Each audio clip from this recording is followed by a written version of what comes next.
பாதுகாப்பு குறைபாடுகள் பற்றி செய்தியாளர்கள் கேட்டபோது இப்போது ஒன்மேன் கமிஷன் போட்டிருக்காங்க, அதனால இப்போது அதை பத்தி பேச முடியாது என்று சொல்லிவிட்டு பாதியிலேயே எழுந்து போகிறார் பொறுப்பு டிஜிபி. ஒன்மேன் கமிஷன் போட்டிருக்கிறாங்க, அதனால இப்பொழுது அதை பத்தி பேச முடியாது. அரசின் காவல்துறை மீதே குற்றச்சாட்டு உள்ளதால் கரூர் சம்பவம் குறித்து தமிழக அரசுக்கு வெளியே உள்ள அமைப்பு விசாரிப்பதே பொருத்தமாக இருக்கும். பாதிக்கப்பட்ட மக்களை சந்திக்க வராதவர் எப்படி தலைவராக இருக்க முடியும் என்று காட்டமாக கேள்வி எழுப்பினார் நயினார் நாகேந்திரன். அவர் எப்படி ஒரு தலைவராக இருக்க முடியும்? நோபல் பரிசு தேர்வு குழு எந்தவித அழுத்தமும் இல்லாமல் சுதந்திரமாக செயல்பட விரும்புகிறது என்றார் ஆஸ்லே டோஜே. சரியான நபரை தேர்ந்தெடுப்பதில் நோபல் பரிசு கமிட்டி உறுதியாக இருந்தால் சத்தியமாக ட்ரம்புக்கு நோபல் பரிசு கிடைக்காது. கோலஹலாஸ் டிவி யூடியூப் சேனல், இது வாய்மையின் எக்காலம். வணக்கம் நண்பர்களே. கரூரில் சனிக்கிழமை இரவு விஜய் பிரச்சார கூட்டத்தில் ஏற்பட்ட நெரிசலில் சிக்கி 40 பேர் உயிரிழந்து விட்டனர். இது தொடர்பாக தமிழக அரசு நியமித்துள்ள நீதிபதி அருணா ஜெகதீசன் தலைமையிலான ஒரு நபர் கமிஷன் தன் விசாரணையை நேற்றே தொடங்கிவிட்டது. கரூர் சோகத்துக்கு காரணம் என்ன என்பது குறித்து பலவிதமான கருத்துகள் நிலவுகின்றன. முன்னாள் முதல்வரும் அதிமுக பொதுச் செயலருமான எடப்பாடி பழனிசாமி ஆம்புலன்ஸ் குறித்து சந்தேகம் எழுப்புகிறார். கூட்டத்தில் பேசிக் கொண்டிருந்த விஜயே, என்னப்பா நம்ம கொடி கட்டிக்கிட்டு ஆம்புலன்ஸ் போகுது என்று குறிப்பிடுவதை சுட்டிக்காட்டி, திடீரென எப்படி இத்தனை ஆம்புலன்ஸ்கள் வந்தன, ஏதோ சந்தேகமாக இருக்கிறது என்கிறார். என்னப்பா ஆம்புலன்ஸ்ல நம்ம கொடி இருக்குது, போறீங்களா சார்? போயிடுங்க. அதான் கேட்டேன், அப்பவே கேட்டேன், போயிடுங்க நண்பா, கொஞ்சம் வழி விட்டுருங்க. Super super super.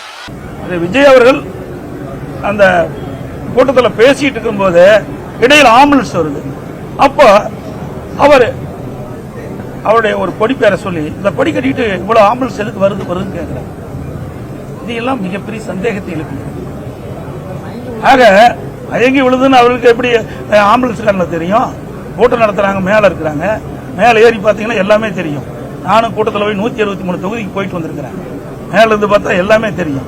அப்படி முன்கூட்டியே பல ஆம்புலன்ஸ் விரைந்து சைலண்ட் ஒளியில் வந்துகிட்டு இருக்கும்போது அவர் சொல்றாரு, எதுக்கு இந்த ஆம்புலன்ஸ் வருதுன்னு அவர் அந்த கூட்டத்திலேயே பேசுறது தொலைக்காட்சியில் பார்த்தேன்.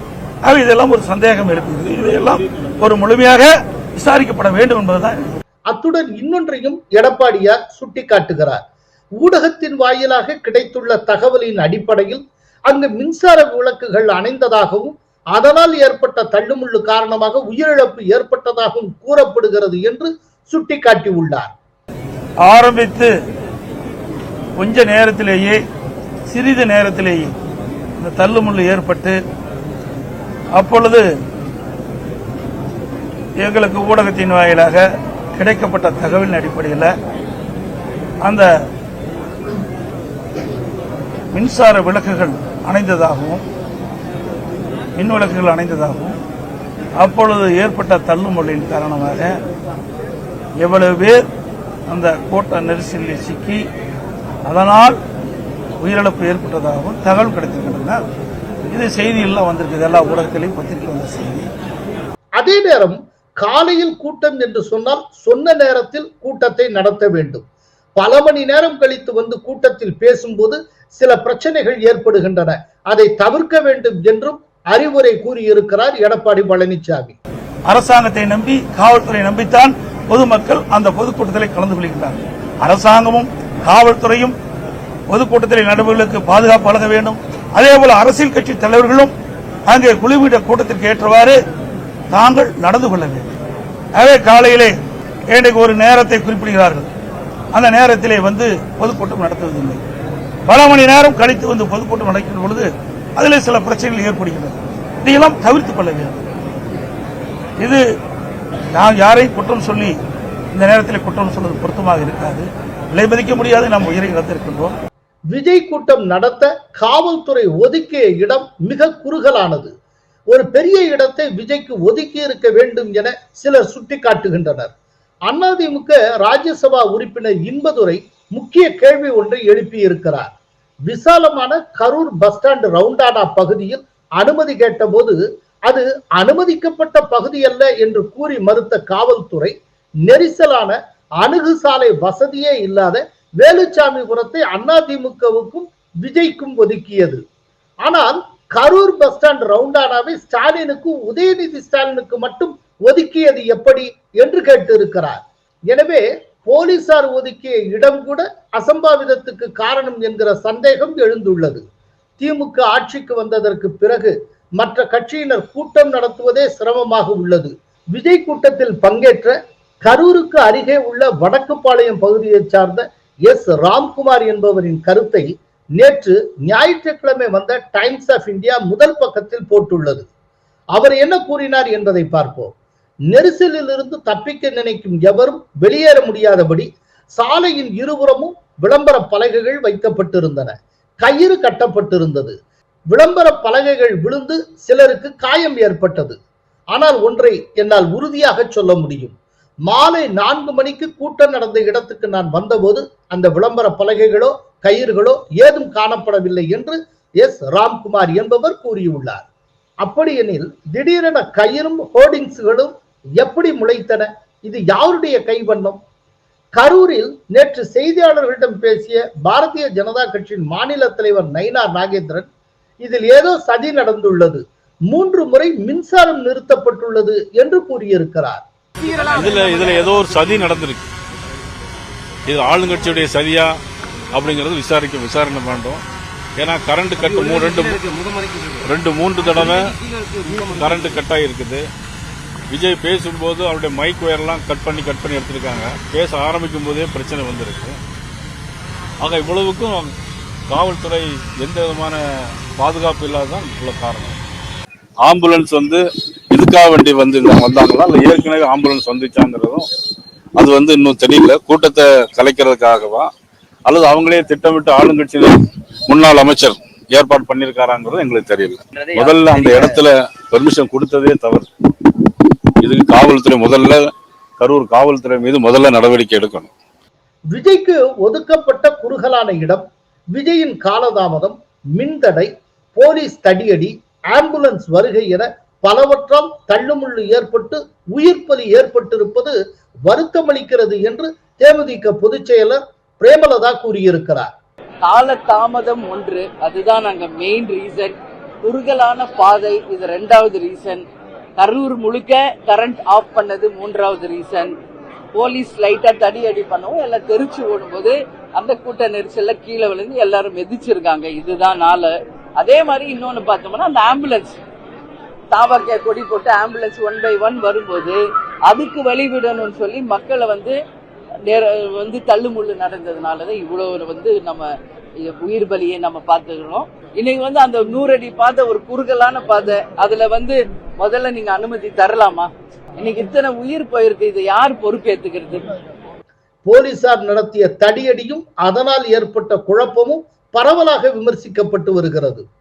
பாதுகாப்பு குறைபாடுகள் பற்றி செய்தியாளர்கள் கேட்டபோது இப்போது 1 man கமிஷன் போட்டிருக்காங்க, அதனால இப்போது அதை பத்தி பேச முடியாது என்று சொல்லிவிட்டு பாதியிலேயே எழுந்து போகிறார் பொறுப்பு டிஜிபி. நடந்த சம்பவம் இருக்குல்ல சார், இது காவல்துறையோட பாதுகாப்பு குறைபாடா இல்ல என்னன்னு சார் சொல்றீங்க? இல்ல அரசுடைய ஒரு பாதுகாப்பு குறைபாடா? இப்பொழுது விசாரணை நடந்திருக்கு. 1 man கமிஷன் போட்டிருக்கிறாங்க. அதனால இப்பொழுது அதை பத்தி பேச முடியாது.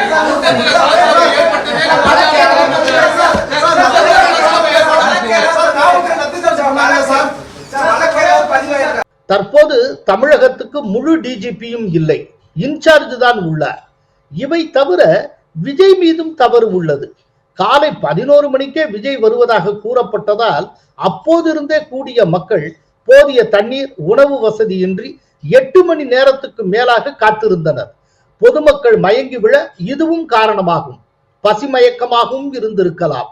இது குறித்து கூட்டத்தில் பங்கேற்ற ஒரு பெண் கூறிய போது, இரட்டை இல கட்சிக்காரங்க 2 நாளைக்கு முன்னாலே இந்த இடத்துல கூட்டம் நடத்தினாங்க, ஒழுங்கா தண்ணி வசதி எல்லாம் செஞ்சிருந்தாங்க, ஆனால் விஜய் கூட்டத்துல தண்ணி வசதி அறவே செஞ்சு தரல என்று குறிப்பிட்டு இருக்கிறார். இவற்றையெல்லாம் தொகுத்து பார்த்தா கரூர் சோகத்துக்கு காரணங்களாக சிலவற்றை கூறலாம். 1, போலீசார் ஒதுக்கிய நெரிசலான இடம். 2, பாதுகாப்பு குறைபாடுகள். 3, கூட்டத்தில் திடீரென போலீஸ் லத்தி சார்ஜ் செய்தது. 4 கூட்டத்தில் திடீரென ஜெனரேட்டர் மூலம் இயங்கிய ஃபிளட் லைட்டுகள் அணைந்தது.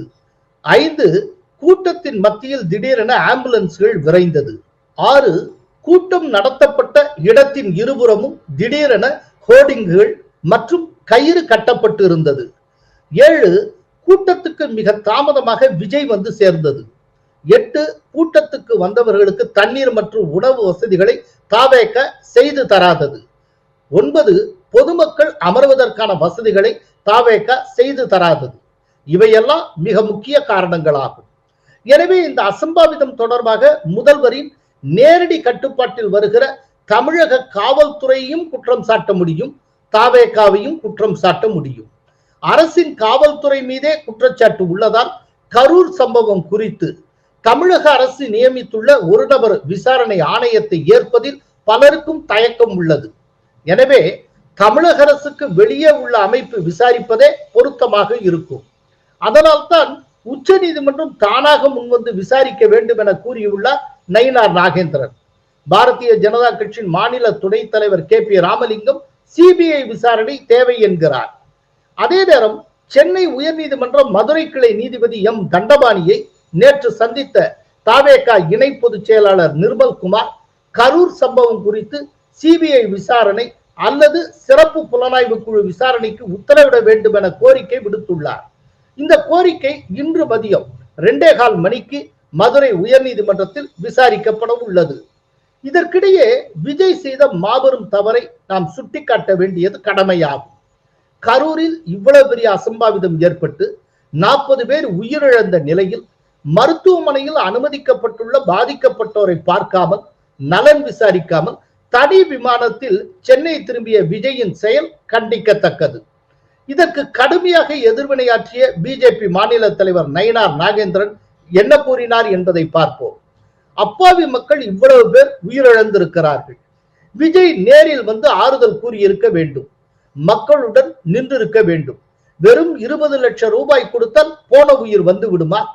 பாதிக்கப்பட்ட மக்களை சந்திக்க வராதவர் எப்படி தலைவராக இருக்க முடியும் என்று காட்டமாக கேள்வி எழுப்பினார் நயினார் நாகேந்திரன். எல்லாருமே களத்துக்கு வந்தாங்க, இன்னும் விஜய் அவர்கள் வரல அப்படின்ற ஒரு விமர்சனம் இருக்கு. அது நீங்க எப்படி சார் இருக்கு? அவர் எப்படி ஒரு தலைவராக இருக்க முடியும்? மக்கள், அப்பாவி மக்கள் கூடுதலாக இறந்து போயிருக்காங்க. எல்லாரும் விசாரிச்சுட்டு இருக்காங்க. வந்து பார்த்து ஆறுதல் செய்வோம். அங்கே இருந்தே ஆறுதல் செய்யணும். களத்துக்கு வர வேண்டிய அவசியம் இருந்தே ஆறுதல் சொல்லணும். கரூர் சம்பவம் பலருக்கு படிப்பினை தந்துள்ளது.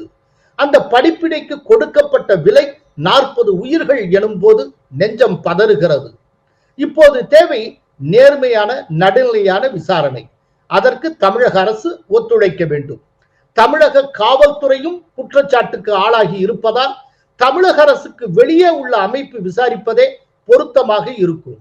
அதனை தமிழக அரசே செய்தால் முதல்வர் மீது மரியாதை கூடும். ட்ரம்புக்கு அமைதிக்கான நோபல் பரிசு கிடைக்காது என தெரிய வந்துள்ளதே.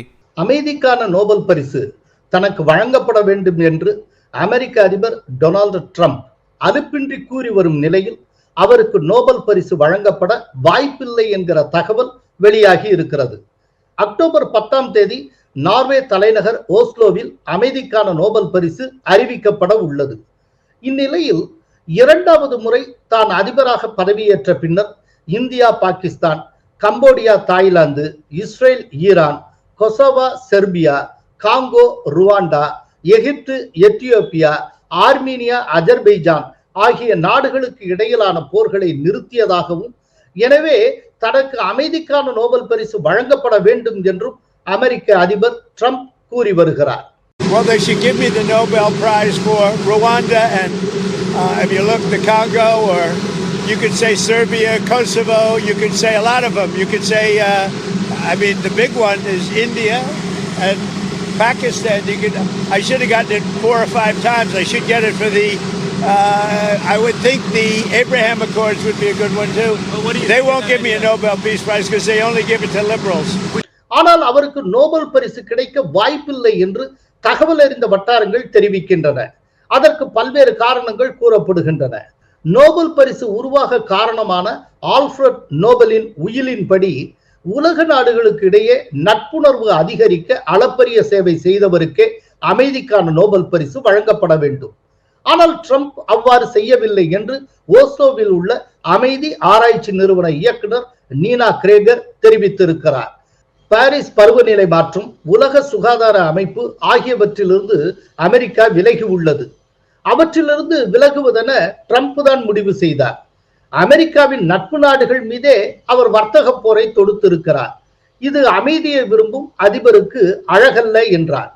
நோபல் பரிசு வரலாற்று ஆசிரியர் ஆஸ்லே ஸ்வீன் கூறுகையில், காசா போரில் இஸ்ரேலுக்கு ஆதரவாக ட்ரம்ப் இருக்கிறார். அதே போல உக்ரைன் மீது போர் தொடுத்திருக்கும் ரஷ்ய அதிபர் விளாடிமிர் புட்டினுடன் நல்லுறவை ஏற்படுத்தவும் ட்ரம்ப் விரும்புகிறார். இதுபோன்ற காரணங்களால் அவருக்கு நோபல் பரிசு கிடைக்க வாய்ப்பில்லை என்றார். அமைதிக்கான நோபல் பரிசு தேர்வு குழுவின் துணைத் தலைவர் ஆஸ்லே டோஜோ என்ன கூறினார் என்பதை பார்ப்போம். ஐநாவில் உரையாற்றிய ட்ரம்ப் தனக்கு நோபல் பரிசு வழங்கப்பட வேண்டும் என்பது குறித்து குறிப்பிட்டார்.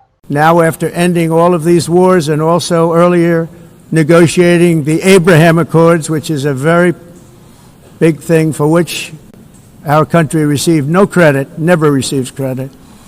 Everyone says that I should get the Nobel Peace Prize for each one of these achievements. Nobel பரிசுக்கு தன்னை பரிந்துரைக்குமாறு தன்னுடைய கூட்டாளி நாடுகளிடம் அவர் வற்புறுத்துகிறார். அந்த பரிசு வேறு யாருக்காவது வழங்கப்பட்டால் பரிசு வழங்குவதில் பாரபட்சம் நிலவுவதாக புகார் தெரிவிக்கிறார். இத்தகைய செயல்கள் ஒருவருக்கு சாதகமாக இருப்பதை விட பாதகமாகவே முடியும்.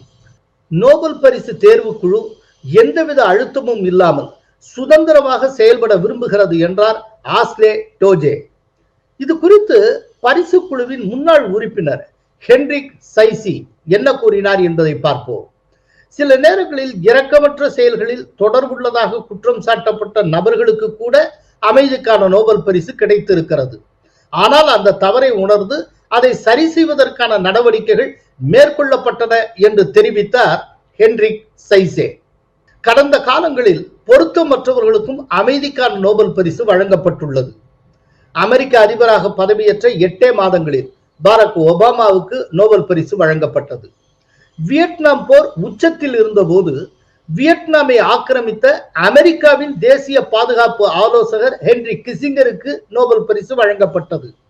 தென்னாப்பிரிக்காவின் இனவரி அரசின் கடைசி ஆட்சி தலைவர் FW டி கிளார்க்குக்கும் இனவரிக்கு எதிராக போராடிய நெல்சன் மண்டேலாவுக்கும் கூட்டாக 1993 ஆண்டு அமைதிக்கான நோபல் பரிசு வழங்கப்பட்டது. இது போன்ற தவறுகள் தொடர்ந்தால் மட்டுமே ட்ரம்புக்கு நோபல் பரிசு கிடைக்கும். சரியான நபரை தேர்ந்தெடுப்பதில் நோபல் பரிசு கமிட்டி உறுதியாக இருந்தால் சத்தியமாக ட்ரம்புக்கு நோபல் பரிசு கிடைக்காது. நன்றி, வணக்கம். கோலஹலாஸ் டிவி யூடியூப் சேனல், இது வாய்மையின் எக்காலம்.